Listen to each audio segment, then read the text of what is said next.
Now you know why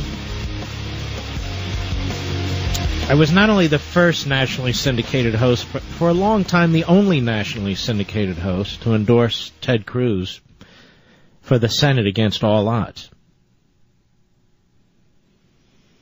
That's why I get involved in these races. Some hosts do, some hosts don't. Some hosts don't because when there's a loss, they don't want to be said to have, no power or whatever. I don't care about any of that.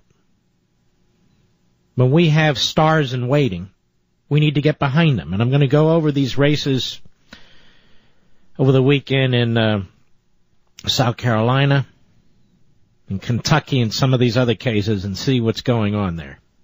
Because I've had enough.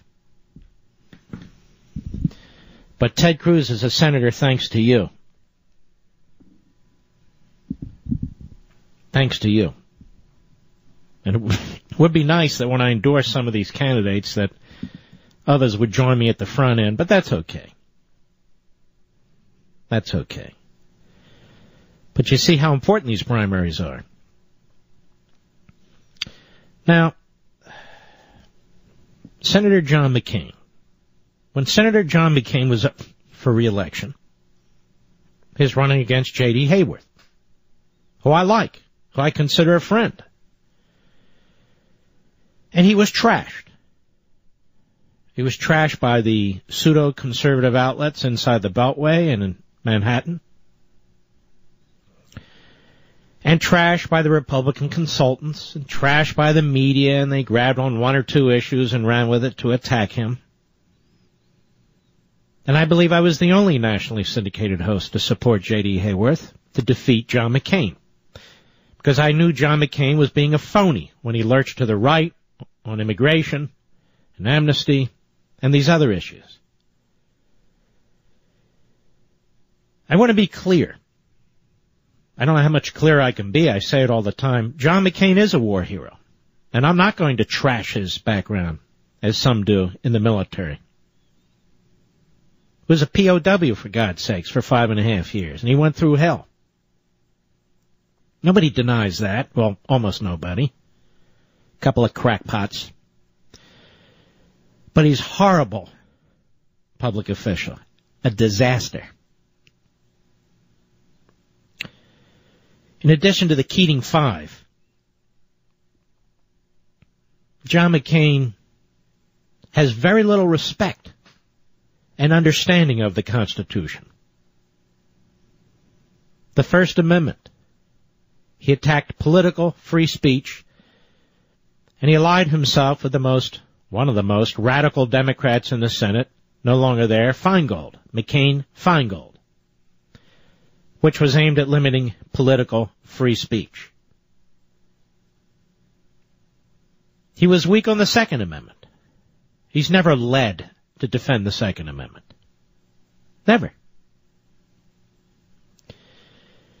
Cap and trade. I remember, I have a long memory. Several years ago, he and Lieberman and some of the others were pushing this outrageous cap and trade proposal,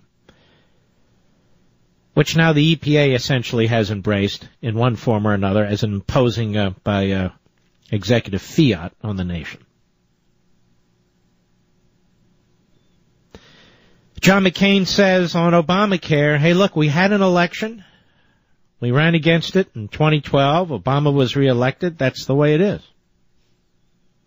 Man has no comprehension for how the Constitution was constructed or how it works. None. Members of the Senate were elected too. Members of the House were elected too. We have separation of powers. We have checks and balances. We even have states, I would remind the senator. Each of them have their own responsibility under the Constitution. It's now, Obama was reelected. Let me repeat, the Constitution is not up for election. And I'm sick and tired of these Republicans who bend over backwards and play by the rules, even rules that don't exist.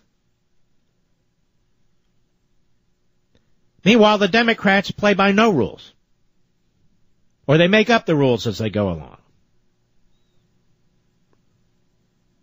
And so they trash conservatives who dare to stand up to them. Even before what Ted Cruz did this morning and last night. And I watched all but about an hour or two as I fell asleep in my chair, but I was watching it. It was tremendous. As was Mike Lee. Mike Lee was outstanding. Marco Rubio was superb. Senator Sessions, Senator Inhofe, Senator Pat Roberts of Kansas. I can't remember everybody. They were solid. And I'll tell you what's interesting. Every Democrat, well, there were two of them.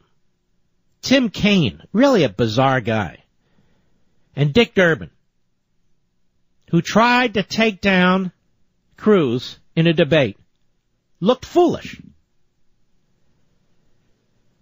And it's interesting, over 20 hours or so, Cruz was speaking, among others, and Cruz was, yes, accepting colloquies, as they call them, with Democrats.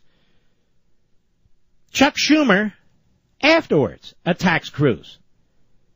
Attacks him to the press, attacks him on the Senate floor, but the guy didn't have the courage. He didn't have the guts to do it when Cruz was standing there, and he could debate him toe-to-toe. Schumer didn't do it then, and not only Schumer. John McCain. Shame on this man. A complete useful idiot for the Democrats. That's right, I said it.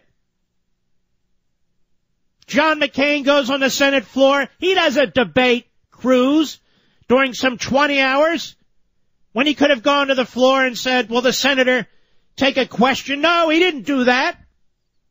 Kaine did it. Durbin did it.